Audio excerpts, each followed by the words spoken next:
I will start with the introduction of the panel so that we remain on time as much as possible. So this second panel of our event is again under the theme AI, Open Science, and the Global Digital Divide.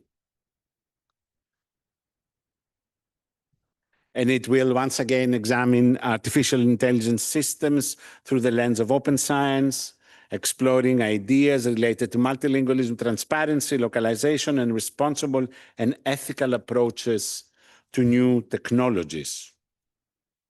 I mean, there are questions like, what would it look like to apply the values, principles, and practices of open science to artificial intelligence systems? This is a question that we have been placing ourselves also in the United Nations at the advisory bodies on artificial intelligence. So it would be lovely to hear also the perspective of the panelists here. I'd like to introduce our moderator. Our moderator is Ms. Roheena Anand, who is the Executive Director of the Global Publishing Development at PLOS, the Public Library of Science, a not-for-profit organization on a mission to catalyze measurable, meaningful change. That's my favorite, my favorite sleep. Meaningful change in open science publishing policy and practice. So our colleague Roheena is responsible for expanding PLOS's global profile and engagement via partnerships, networks, initiatives to involve global research communities and stakeholders in developing an equitable open research future. Roheena has over 25 years of experience from across the scientific and technology publishing industry, including strategic leadership of global teams and diverse portfolios at both commercial and society publishers. Roheena was previously head of open access journals at the Royal Society of Chemistry. She serves on the Declaration of Research Assessment, or DORA, Executive Board, is co-chair of the Beyond Article-Based Charges Working Group, and represents OASPA and the UKRI-OA Stakeholder Forum. She holds a master's degree in chemistry from the University of Oxford. Roheena, the floor is yours.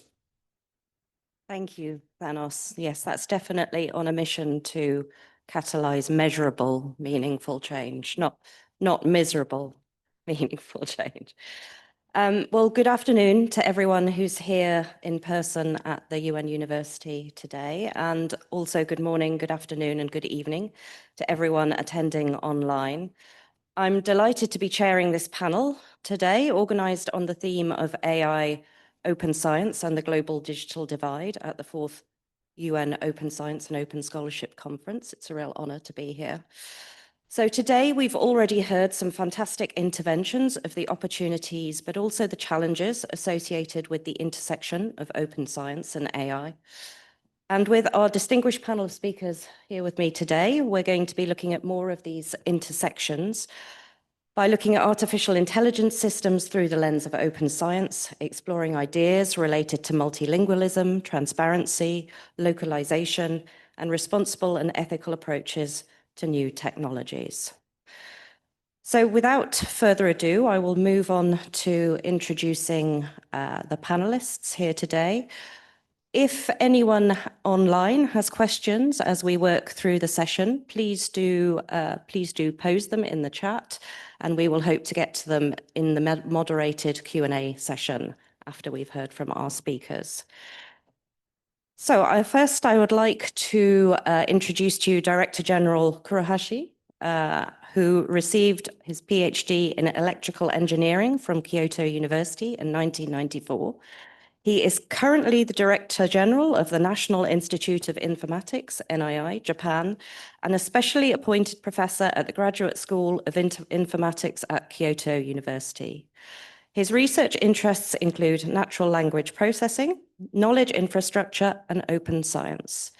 He received the 10th and 20th anniversary Best Paper Awards from the Journal of Natural Language Processing in 2004 and 2014, respectively, the 2009 IBM Faculty Award, and the 2010 NTT Docomo Mobile Science Award, as well as the 2017 Commendation for Science and Technology by the Minister of Education. So, Director General Kurohashi-san, please, over to you. Thank you for very kind introduction. I'm Sadao Kurohashi, Director General of NII. It's my honor to be here sharing what we are doing at NII recently. So the title of my talk is From Data Platform to Knowledge Infrastructure. And as a Director General of NII, let me very briefly introduce NII. So the origin of NII is a research center for library and information science at the University of Tokyo. After several reformulations, NII was established in 2000. And the most important point of this slide is here. So we belong to a research organization of information and systems. And this organization is as a legal entity, categorized to Inter-University Research Institute Corporation. So that means our activity, our mission is to do things which cannot be done by each university or, of course, by each laboratory. Okay, so we are doing informatics-related research, but also the service for Japanese academia. So this is the overview of NII service. So the basic one is the high-speed nationwide network, fiber network called SciNet. And almost all Japanese research institutes and universities are using this infrastructure. And we also provide a research data platform called NII RDC, NII Research Data Cloud, consisting of publication platform, research data management platform, and discovery platform. And again, the number of users of publication platform called Gyro Cloud is very, very large. More than 800, almost all research institutes and universities are using this infrastructure. So each university have their own website of institutional repository, but actually they are using our tool. And research data management platform, actually this is relatively new. We started service 2021, but again, the number of users is expanding. Okay, and in Japan, so recently, the AI for science is one of the most important governmental policies. And this is a document of Council for Science and Technology Information Committee, the recent document entitled Basic Concept for Promoting AI for Science. And in this document, actually, our services are mentioned as Japan's strengths. Japan possesses one of the world's most advanced information infrastructure, including the nationwide academic network, SciNet, and NII Research Data Cloud I just introduced. Okay, so the AI for science is a recent hot topic, but we are also considering that line of activity from several years ago. Actually, I became a Director General of NII in April 2023. And before that, I considered the new direction of new vision of NII. And I came up with this kind of idea. from data platform to knowledge infrastructure. So on top of the NYI service of SciNet 6 and the NYI RDC, let's construct AI foundation model and the academic knowledge graph, and which can help the researchers to do interdisciplinary collaboration and deepening the convergence of knowledge. Actually, this was before the emergence of ChatGPT, but actually I was a researcher in natural language processing area, so I expected the advance of AI somehow. But no one predicted this rapid advance of AI. But that's a good thing, and actually it's doable now. So the large language models or generative AI have a big impact on our society. So LLMs are trained with self-supervised learning, actually just predicting the next words. But it can understand our language. It looks like understand our language and also engage in conversation with us.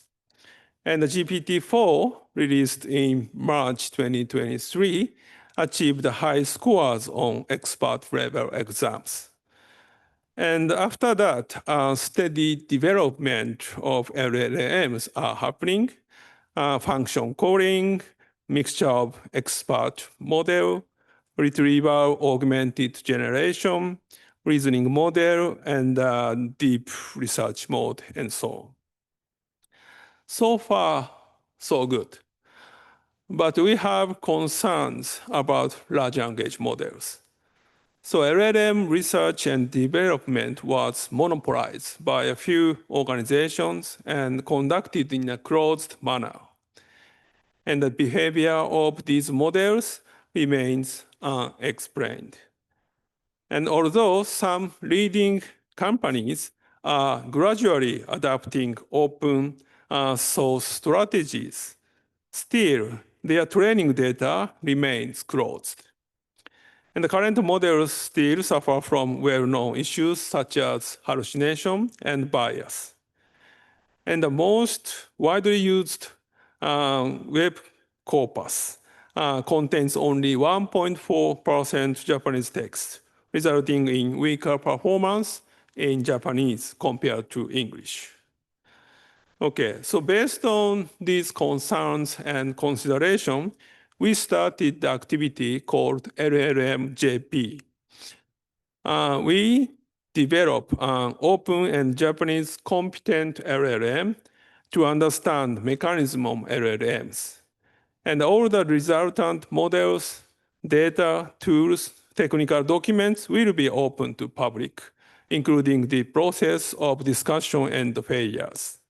So anyone who agree with this purpose can participate in this activity. We started this project, this activity, just 30 natural language processing researchers, but now the community activity expanded more than 2,000. Not only computer science researchers, but engineers, medical doctors, lawyers, and governmental people. So wide range of people are attending this activity. So we developed several models with the help of governmental computational environment. And April 2024, we launched LLM Large Research and Development Center at NYI. So large language model research and development is a big science already. We have to prepare the corpora to train the model, and we need a huge computational resource, and we have to have the know-how to use parallel computing, and also the tuning and the evaluation data is important. Furthermore, we need a safety. We have to consider safety issue, multimodal, real-world interaction, including robotics, and principal elucidation, or speech dialogue, and semantic domain. And actually, I can proudly say this is a kind of dream team. So the best talent in Japanese universities are leading this activity because this is, say, the open science and the team science. Okay, that's the point of our activity. So this is the performance of LLM-JP models. The x-axis is the training data size. Currently, our model is trained on 2 trillion tokens, and half of them are Japanese text, and half of them are mainly English plus Japanese, plus Chinese and Korean and some other languages. And y-axis is the benchmark performance. And several colors shows the parameter size, the model size. And obviously, the bigger one is stronger. And currently, our flagship model is 8 by 13 billion MOE model. And this is a result of the pre-training. But after the mid-training plus post-training, that is fine-tuning, actually our performance is better than GPT-4. So this is a relatively simple benchmark data set. But if we use a bit more difficult data set named MT Bench, MT Bench Japanese version, which includes a bit difficult questions like, please explain about machine learning, describing the difference between supervised training, unsupervised training, and the reinforcement training, and so on. So for that kind of data set, actually, our model performance, our LMJP 3.18 by 13 billion is better than GPT-4, but a bit lower than GPT-4o. For English benchmark, actually, our English training data is not so huge, so our performance is still below GPT-4, but we are paying strong attention to safety issue. And we have a tight collaboration with AI Safety Institute Japan and constructing the safety-related training data and evaluation data. And for that aspect, actually, our performance is already better than GPT-4o. Now we are training the next version, and I hope that will be good, somehow good, comparable to GPT-4 or GPT-5. Okay, and everything is publicly available. Okay, so going back to this slide, so our view is from data platform to knowledge infrastructure, and now we just started this kind of activity. And we expect several functions for that infrastructure, deep research type function, or semi-automatic research design, or experiments and analysis. Also, the support for writing and reviewing papers or research proposals, and suggestions of new social challenges and interdisciplinary research themes and potential collaborators. I think that's a very nice topic. Okay, so let me conclude my talk with this proverb, which will describe the feeling of our open science and team science type activity. Thank you for your attention.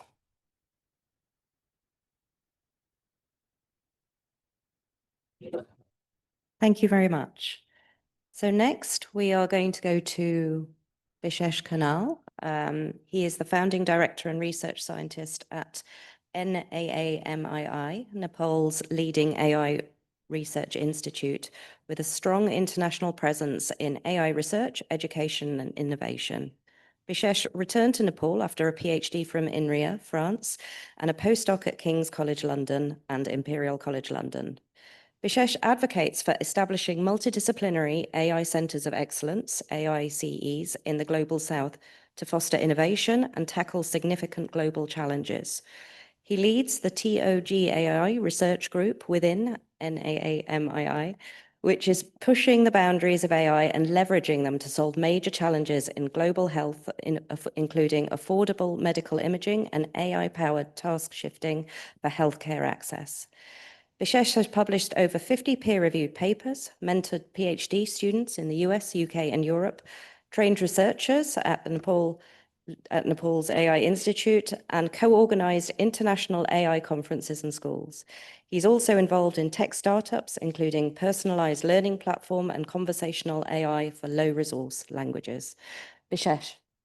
Thank you. Thanks for the organizers and the Thanks Back team for making this possible for me to come here.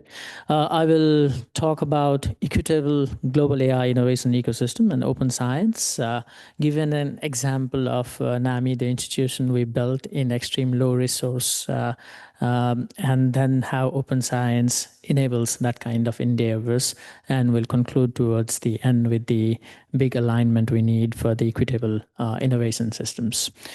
NAMI as an example, before going into that, what do I mean by low research? So in research, when we talk about low research settings, a lot of people talk about funding. Yes, it is an important factor.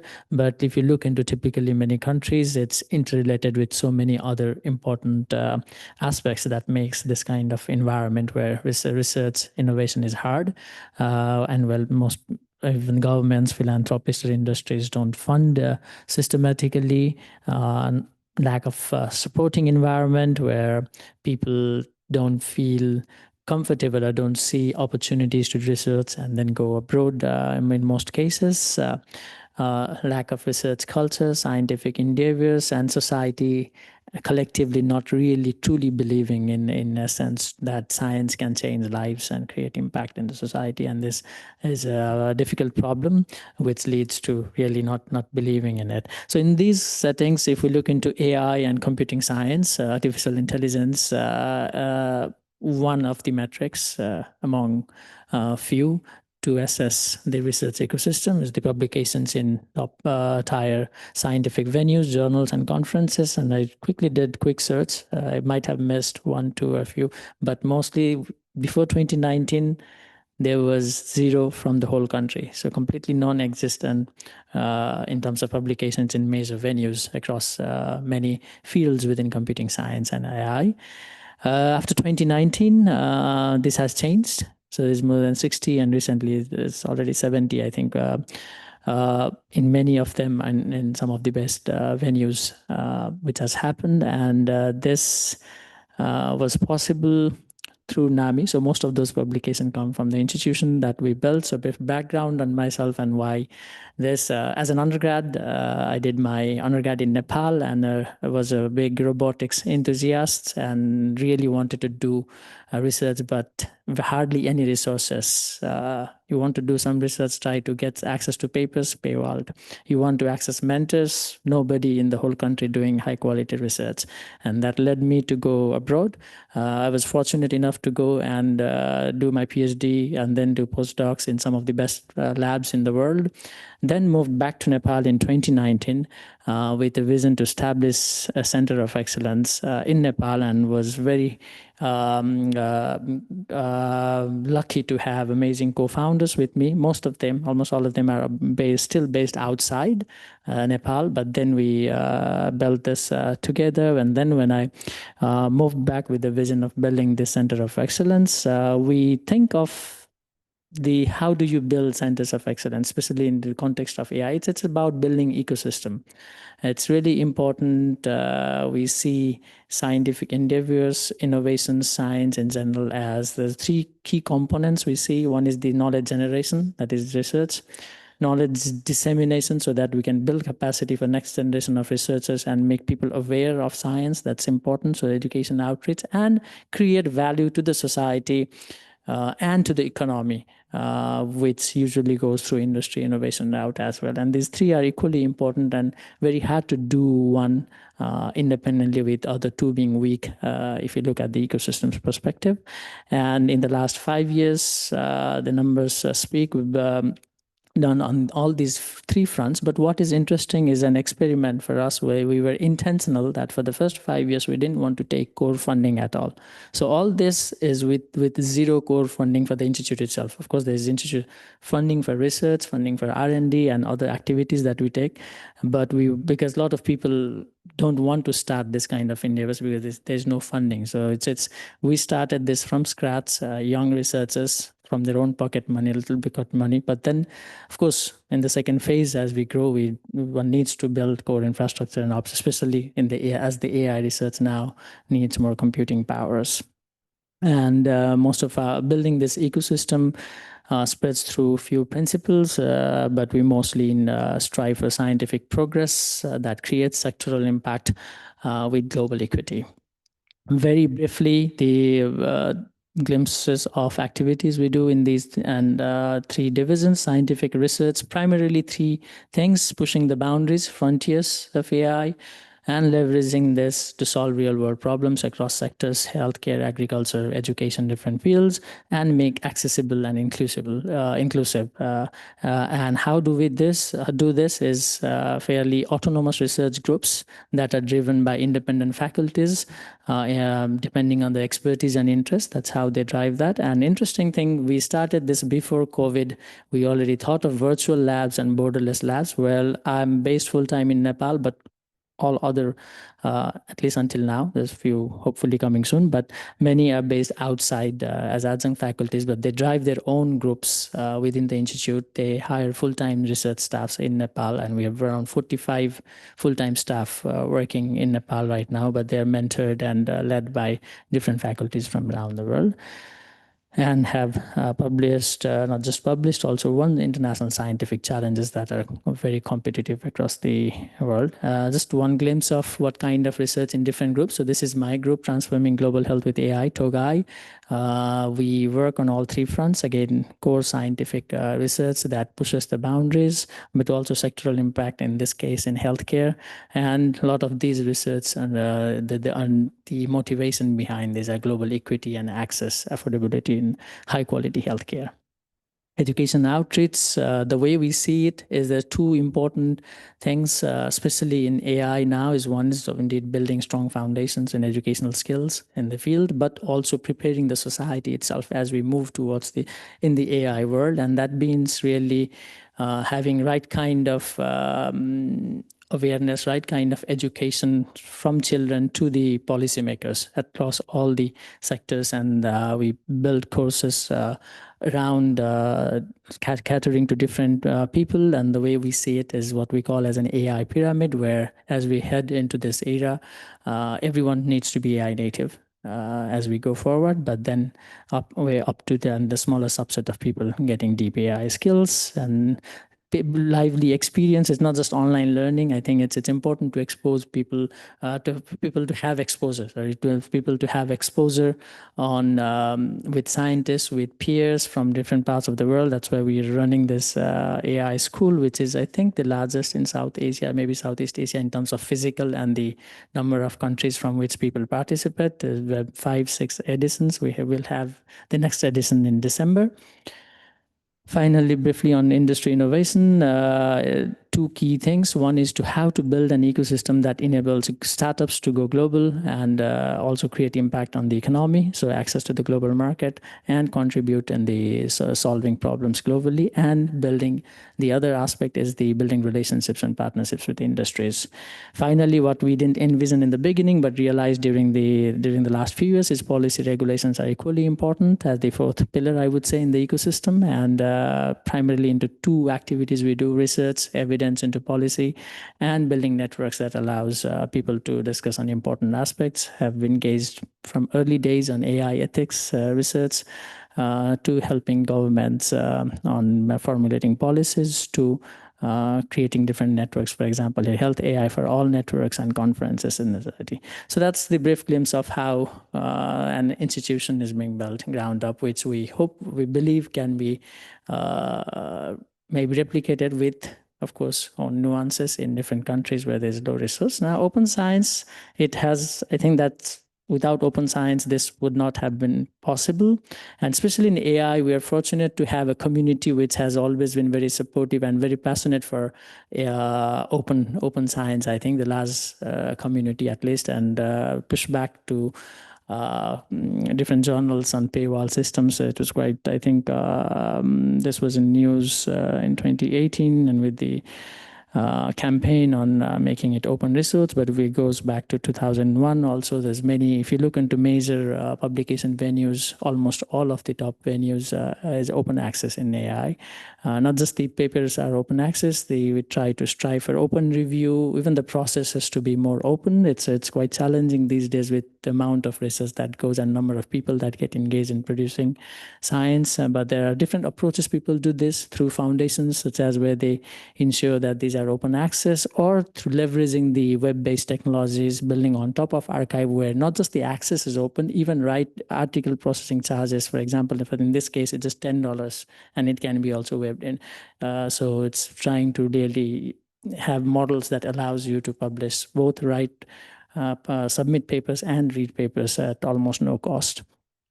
Source codes, I think this is also has been another pillars in AI where software has been open source. PyTorch, for example, it's coming from even industry, Meta, but this is open source, and there were a few other initiatives, but this has been the predominant now most important open source framework, I think, where a lot of people build on top of this. Very accessible, easy to build AI models. Data, ImageNet, I think this is what triggered the big development in early 2010 in AI field in computer vision with this millions of images that was made publicly available. But there are challenges that remain, especially reproducibility. It's very important in science, and especially because of the pace at which things are going on and the commercial interests also. It's a bit tricky, and there are people working on this, reporting, doing research on this aspect, and also solutions coming in. Equally challenging is the resources, especially for the large language model kinds of research. It's impossible to reproduce for many people, impossible for many people to build on top of that simply because of resource requirements. But I think I'll try to expand a bit on the third, which is equally important but less understood or less talked about, is this winner takes all dynamics that discourages openness. I think we had a panelist earlier who just talked a bit about that that should be Moat, sorry, Emma, where exactly is the value? I mean, it's typically it used to be on the models, but it's not really on not just the models. In AI models, maybe it's the easier part. It's about identifying right problem, identifying what kind of data to collect, how to curate, how to build that data. Those are the hardest part. And if we build an open, yes, we make everything open, and then these big companies can latch on it and then build products and then sell. But who owns this? So there's important, and these are questions that don't have easy answers to, where we need to figure out. I'll end with this on the different kind of questions people can think of, but so this slide just says that AI is quite important, have potential, but let me end towards the end on what I call as the big alignment is, yes, AI has immense potential. When we think of potential, we think of social good in education, transforming education, healthcare, agriculture, all of these good things. But then if we look at the current world, the way world economy works, and most of global South, who is already in trade deficit, if thousands and thousands of these products and services, AI-based products and services are coming, which has to be important, the economy doesn't work, and then so that's the other part, with the ability of people to make money or to get engaged in economic activity and get access to the market. These two, I think, has to be really tied together in the thread, and when we try to figure out, and which we don't know yet, I think, the solution for this, how this will work, but at least I believe it's equally important, and especially all this should be in the fabric of responsible AI, where things will build on top of this. We need these multidisciplinary centers of excellences which can change individual countries in many ways, but then build nodes of these centers of excellence in the global South that can work with the global North for the biggest challenges we face in the world. Thank you. Thank you very much, Dr. Khanal.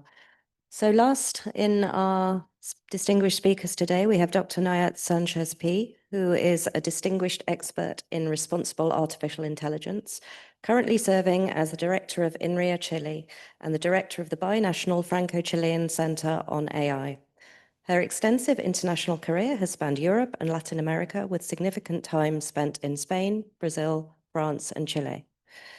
Before her leadership roles at Inria, she was a professor of artificial intelligence and human-computer interaction at the State University of Rio de Janeiro, where she co-founded and co-led the research group on artificial intelligence and optimization, the RIO group. She also held a professorship at the University Carlos III of Madrid, where she earned her PhD in AI with an extraordinary PhD award. Her research is focused on AI, machine learning, and human-computer interaction to solve real-world problems with significant social, economic, and technological impact, always emphasizing responsible and ethical approaches. Dr. Sánchez-Pi, please. Thank you so much. Can you hear me? Yeah. Okay. Good morning, everyone. Esteemed colleagues, it's a genuine honor to be here. In this critical forum, and I just want to begin by thanking the organizers for the invitation. Well, today, I have to say that the right to participate in and benefit from science is on the threat. We all know that, because the digital divide is no longer just about whether you have access to internet connection, right? So it has fundamentally evolved into what I call this AI capacity divide or algorithmic capacity divide. That is the gap between those who can consume AI outputs and those who possesses the resources, the data, the code, the hardware, and the talent to truly create and to take advantage and leave it at advanced AI. And that precisely is why we're gathered here today. So one of the main drivers behind the rapid progress of artificial intelligence in recent years has been the AI community's strong commitment to the principles of open science. Of course, this progress has also been fueled by advances in theory and the continual evolution of computing hardware, and yet it stands out in the collective understanding, almost a tacit agreement within the AI community that openness accelerates discovery. But however, open science is incomplete without open source software. A research paper describing a machine learning method, it's merely a recipe without an accompanying code. When that code remains proprietary, the work cannot be reproduced and the knowledge cannot be fully shared. And in this sense, no true open science exists, again, without open source. Therefore, open science in AI takes different forms. First, the open dissemination of scientific results, which is very important, through open access publications. The creation and sharing of public data sets and benchmarks.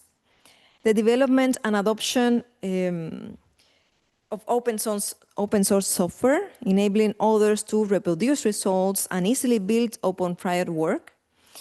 And increasingly, the release of open weights, where trained model parameters are made publicly available when training from scratch would be prohibitively expensive. However, open science alone is not enough. It is a necessary condition for sustaining AI's momentum, but it's not a sufficient one. There's a widening gap between those who can effectively, as I said before, leverage open scientific outputs and those who cannot. We need to bridge this gap. But as you know, I come from Inria, the French National Institute for Digital Sciences and Technologies. Inria is an institute, an old institute, public institute in France that was created in 1967. And the DNA of Inria, it's a world-class research, but also associated to a technological innovation and entrepreneurial risk. And this is very important because it makes us a very unique institute in the world that carries not only excellence research, but only that has been since 2018 responsible for the coordination of the French national AI strategy, and also since last year the responsible of the digital program agency. Well, India has 9 centers, I don't know how to come back here, maybe, yeah, 9 centers in France, and has only one that is outside France, that is in Chile, where the center I lead. So what we do at Inria is everything that has to do with computer science. So we do research in computer science and applied math, and these are all the lines that we are working on, and especially, of course, since some years, I would say, with special focus on AI, that everything is connected to digital in this way, in these days. So in this context, there are many numbers here. So we are 3,800 researchers, scientists, but I just bring this slide here just to put that we have created in this context more than 1,500 open source software. And this is very important, I mean, in this context, because in the context of AI, we can highlight, I mean, several things, but I mean, the relationship of the open science and Inria is also a very structural one. First, by means of the open source software, but also has a mandate for structuring the commitment of the open science in Europe. So in the context of AI, we can highlight scikit-learn, and maybe you are familiar probably with it, which is one of the main libraries for doing machine learning. And scikit-learn is a good example, a very good example of how we address the issue of growing the gap, as it has focused on enable users to do effective machine learning in personal computers and other easily accessible hardware. And there is another one, a remarkable Inria project that I think should be highlighted also here, that is called Software Heritage, that is also, by the way, supported by UNESCO, that its mission is to preserve and index all publicly available source code, that was written once, ensuring that it long-term traceability. We always say that this is the modern library of Alejandría, which is international, non-profit, and the idea is to address the needs not only of the research and academics, but also the industry, the culture, and the society as a whole.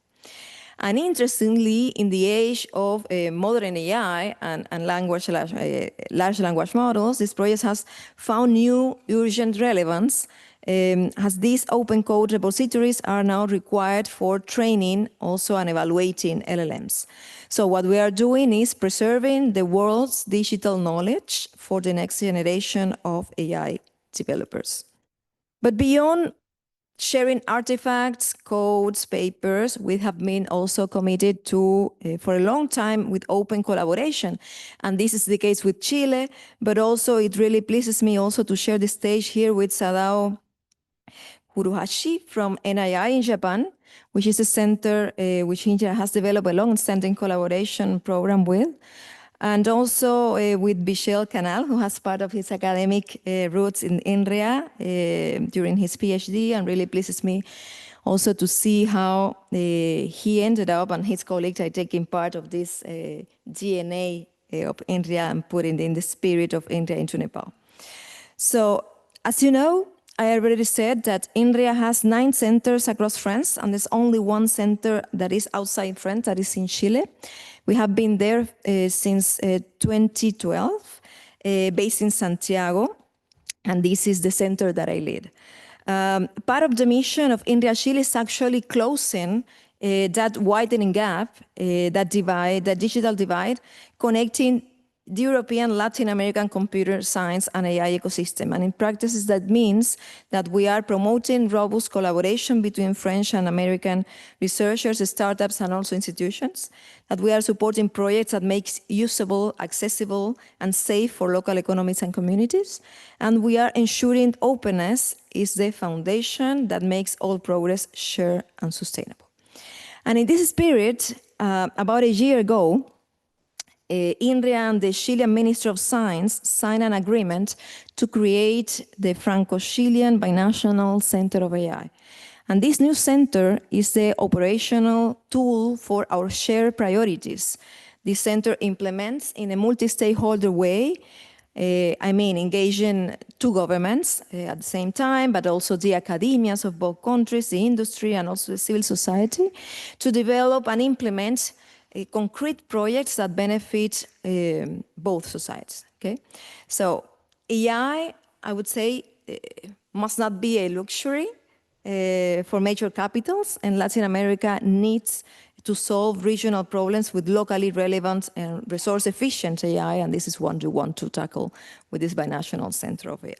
So we focus mainly on advancing AI, and that is that the AI that we will be doing is usable, so we can truly support society and economies, it's accessible, so that everyone, not just a few, can benefit from it, and that is safe, that we need to ensure responsible and trustworthy development. And we are focusing on these three axes, safe AI for common good, AI for science and sustainability, and AI at the service of innovation and public policies.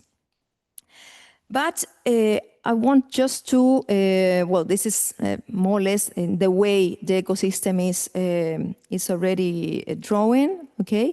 And as I was saying before, it's not only for the academic ecosystem, but also including companies of all sizes and also public institutions, right? And finally, I just want to highlight that if we look at the future of AI today, we can see that open science, included open source principles, are essential to keep the momentum that we have reached in AI. And needless to say, there is a lot of work still to be done to manage the AI capacity divide. First, by preserving what we have achieved already. I mean, in the last few years, we have seen how many actors, in particular private companies, have started to close their science even when they're claimed to be open by name, right? And I'm convinced that a closed science approach leads to lack of innovation, and we have already seen the results. Second, there is an important aspect that should also be addressed, as taking an idea to the extreme naturally bring risk, right? Obvious and not that obvious risks. And we must act responsibly and manage the risk that openness brings. We must all agree on clear red lines with respect to the AI uses and the AI behaviors, for example, with respect to autonomous cyber attacks, weapons of mass destruction, and mass surveillance, which should be non-negotiables, right? But at the same time, we should also need to address the nuanced risks of openness. When we apply those models with a valid and legitimate goal and without a bad intention, but in such a way that we can cause harm anyway. I mean, there are also those cases, right? So the fact that these open models are more readably available to inexperienced practitioners implies that we should properly document not only their features, but also their known shortcomings and possible misuses, and develop strategies for responsible openness. And third, for open science to be truly open, it must enable everyone to be an active participant and not just spectators or consumers of the science being done by the big companies. The good news is that we're already working on the solutions. The current, resource-intensive paradigm of big AI rely on massive data sets and colossal computing power is antithetical to open science and sustainable development. We are doing more theory and science that enable frontier AI to be assimilated at more common levels of computation. We are pursuing frugal AI, that is an approach focused on achieving high scientific impact with minimal resources, less data, and less energy, which contribute also to democratization of AI. We're focusing on creating means to ensure AI is safe, not only by investing in evaluation tools, but mitigation strategies, and creating collaborative programs as public good, like the one that Inria has created with the center and the Franco-Chilean Binational Center on AI that pulls together brains and share resources under the umbrella of our shared principles and values between France and Chile, and also many other regions, including those of open science.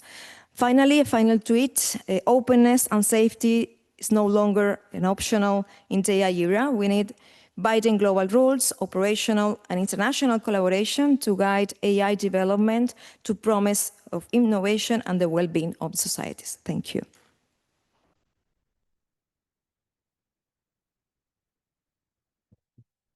Thank you all for those fascinating and insightful and also inspiring, I'm sure, in terms of questions, interventions. So I believe we now have approximately 15 minutes, do we, for questions? Where am I looking over here? 15 minutes for questions. So we can take them from the room, but also if people have been logging their questions online, we will make time for those. I know I have some, but we have a keen questioner here at the start. So I'd ask you to introduce yourself before. Hi, hello, I'm Yancy Flores Bueso. I am co-chair of the Global Young Academy and a protein designer, synthetic biologist. Well, thank you very much for your talks. They were very insightful, and I'm really happy to see a woman leading an AI center. And my question is about that. You know, how do, or have you thought of, how do we bridge or like improve the participation of women in AI when the research produced in general by women is like 18% of all that is happening? So have you thought about that? Sure, I have thought a lot because all my life I've been a minority, right, in this field. So even in school, right? So, and this is a multi-level problem, right? We need to start from the beginning, and this is why we see, at least in France, and especially in Latin America and in Chile, where we, I mean, this is the center where I live. There are particular STEAM programs dedicated to promote the education, the computer science education. I mean, early stages, right? So, and this is the level, and then there are a lot of, I would say, bridges of challenges that we need still to better work on that. That is how we improve the participation of more women. But I think this is part of the agenda already of many. It's already part of the agenda. So we are still encouraging and taking particular measures for this to happen. But this is again a multi-level approach, right? I mean, I actually, although the question was directed to Nayat, I mean, I would broaden that out and ask about your institute's initiatives to expand participation from underrepresented groups. Let's put it that way. Have you got initiatives that you can speak to from your institutes, say Bishesh and Kurohashi-san? Oh, okay. So in terms of the women participation, actually, Japan is far behind the world standard, and the Japanese government and the universities are eager to improve the situation. But yeah, we have some side effects, so that the female professors are, on the other hand, very busy and hired by cross appointment to so many others. So yeah, that's a Japanese, I would say, the problem of the country. And in AI, the informatics area, again, the female researcher is not so, how to say, number is small. So we have to do some kind of advertisement for the high school or junior high school or something, or younger people. So we are doing that, but I think the problem is, how to say, it's very severe problem, I think. Yeah, that's an important topic. And even from the beginning, when we founded the Institute, and then we were very actively looking for, I mean, I think the representations from the minority groups, gender-wise and geographic location-wise, are underprivileged groups. It's important. At the same time, we need to look at from multi-dimension on where exactly, how do you do that? And it's a long process.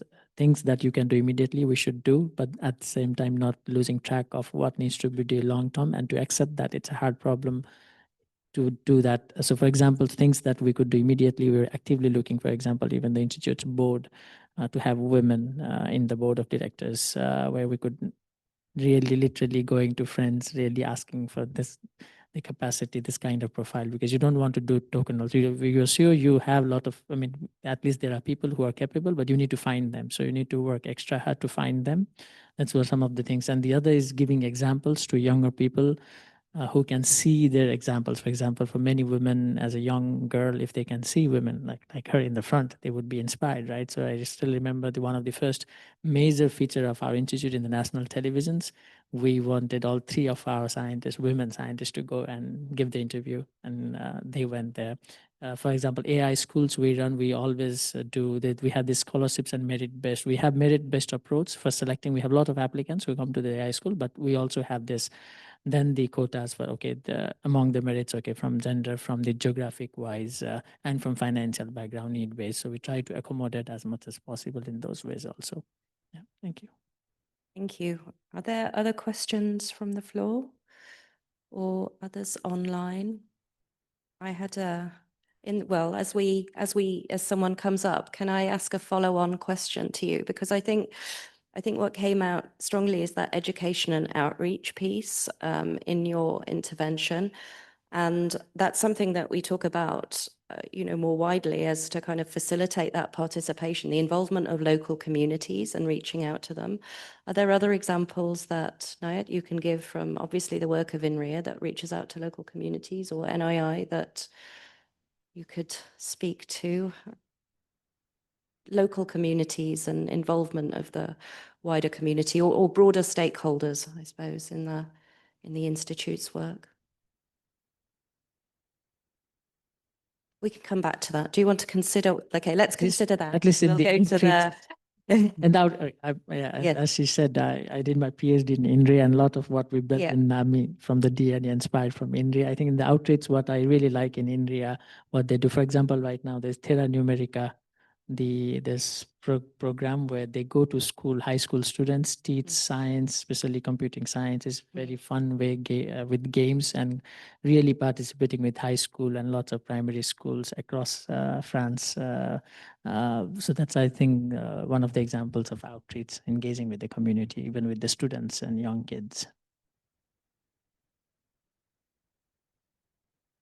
And we have other activities, engaging activities also. I mean, during the years, I mean, we just recently passed, I mean, last week, the La Fête des Nations, that we go to the schools to teach computer science and AI and etc. And the whole team is involved on that for 2 weeks. So, and this is very engaging. And also in India, we have another program that is one scientist, one class, right? That we are committed that for every scientist that we have, we teach one class to schools. So this is something very, very nice also. And also we do, I mean, and this is for schools, but also with the general public. I mean, we also open doors and give public talks and so on, and invite everyone to come. Thank you. Hello, Oscar Guerrero from the Global Young Academy again. Keeping on the track on the topic of AI in academia or in education,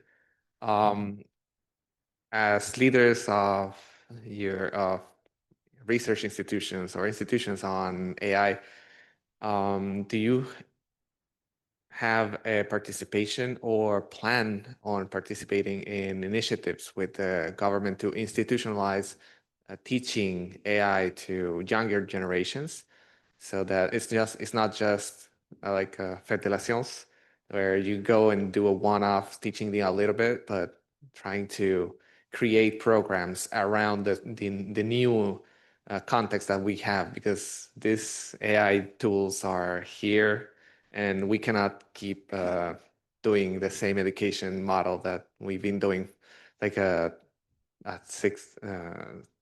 19th century education model with the 21st century students. Yeah, first, thank you for your question. I'm very happy to see many Latin American people here. Yeah. With respect to education and how we engage again in these plans. Well, first, Inria is not a university. It's a research institute. This is the first thing, right? So we are not, we do not provide titles, right? Not master degrees, nor degrees, okay? But our scientists are also involved. I mean, at the same time, they are affiliated to our institutes. Some of them are also affiliated to other French universities or other institutions, right? That's the first thing. Second, we are in France and also in Chile involved in the ministerial working tables around the new descriptions of the new educational plans and so on. So we are already involved and actively participating as scientists and advisors with respect to that. And this is one thing. The other thing is how do you tackle the education and the competences in the industry, that this is another way to go, right? Because in the industry and the startups or the mid-sized companies do not have time to re-engage in a new whole plan, you know, to study all the same. So we have a special dedicated instrument for that we call it Inria Academy, that is dedicated for industry and especially mid-sized companies, but also to bigger groups, right? And we are working, again, we have the same instruments in Chile and France, and we are working closely with both governments and in an advisory way.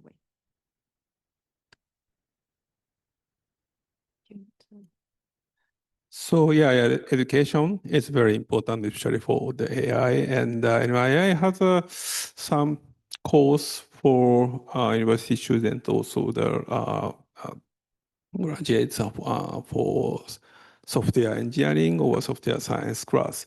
And since we have a large language model center, maybe we also want to provide AI centered course or something to the Japanese community. But in Japan, the universities have its own lectures and its own materials and don't have a collaboration. And I think that's a problem. And since AI is a new topic, the whole university start to construct a new program. That's very inefficient. And so I think we have to change that situation, but partly because the regulation of the government or something for credit or something. So maybe we have to change the rule and we have to change the mind of the university professors and so on. So I think we have a few minutes left if there are online questions. Otherwise, I have a final topic. Oh, do we have? Oh. Oh, okay. Well, I have one final. It's okay, yeah. So I wanted to ask you all, as leaders of your research institutes and immersed in AI and open science, what does responsible AI look like at an institutional level from your perspective? And maybe I'll hand over to Nayat first as our distinguished expert in responsible AI. Question was with respect to the institutional level, right? So, yeah, I was saying before in my presentation that India has a, well, first of all, it's a research institute, okay? We do research, right? Excellence research, but we have a mission also that we have from the state, that is to coordinate the national AI plan for AI, research plan for AI. And this is not only for India, it's for the 9 AI clusters in France, but also with the rest of the academy, right? And this comes with the mandate. I would say it's not only to do and to deliver, but also, I mean, good AI, but also in the way you do the AI that you deliver, right? So we are committed, and I would say before, with open science, but also we are committed also to the way we conduct and train and create our own AI. So this is why I mean, when I say frugal AI, it's almost like a statement for us. We don't do things at brute force. So we are committed to the environment, a frugal way, and we're committed to the openness. And we are committed to the ethical values, and we are committed also to the safety standards, right? This is why we have created also in France this National Institute for Evaluation and Security of AI. And in the framework of the Binational Center of AI, we just created an access that will connect with Initia in this respect, just to align, the values. So this is a practical way on how you operationalize, these values, share values, and with respect to responsible AI. I mean, responsible with the human, but responsible with the environment and the planet and the society. Okay, so I think 2 points. One is sovereignty. So correct the more, how to say, Japanese text, and to understand, make that model understand Japanese culture, Japanese way of thinking, and so on. So another point is transparency, of course. So that not only openness, but we open the whole training data, including the, how to say, which data is trained which time. So that kind of transparency is important for the new model. Yeah, I think as a young institute, we face this challenge because there's certain parts that's relatively easy when you say responsible AI, and then you look into frameworks different people or different institutions across the globe has done, and then try to contextualize, localize that in our context, and you try to implement. But then, as we say, devil is in the details. I think when you go into details and you try to execute that at institutional level, there are a lot of nuances one needs to think of, and how exactly to operationalize that. For example, there's fine balance between academic autonomy and what you restrict on people to do. How do you exactly deal with that? And you need infrastructure. So you need things to set this up. It's not just saying, okay, you do this and that. You have one document and then we say follow it. I mean, yes, on face value, it works that way. But if you really dig into details, I think for us, the challenge would be, as a young institute that doesn't even have its own core fund, to have people and to invest in these things to really make this investigate and find this balance, which not just us, but I think many big institutes also will struggle at in the details. But by and large, I think it's about what kind of problems to work on, what are important problems, because when you have limited resources, you need to figure that out. What are the processes? So all these steps in AI, from data generation, the issues about privacy, fairness, trustworthiness, depending on sectoral. Again, it depends on different sectors. These things, I think, those things we have these as policy documents, but I think I still see there's a lot of work to be done on how to execute that at operational level. Thank you all very much for a really inspiring and enlightening discussion. Thank you.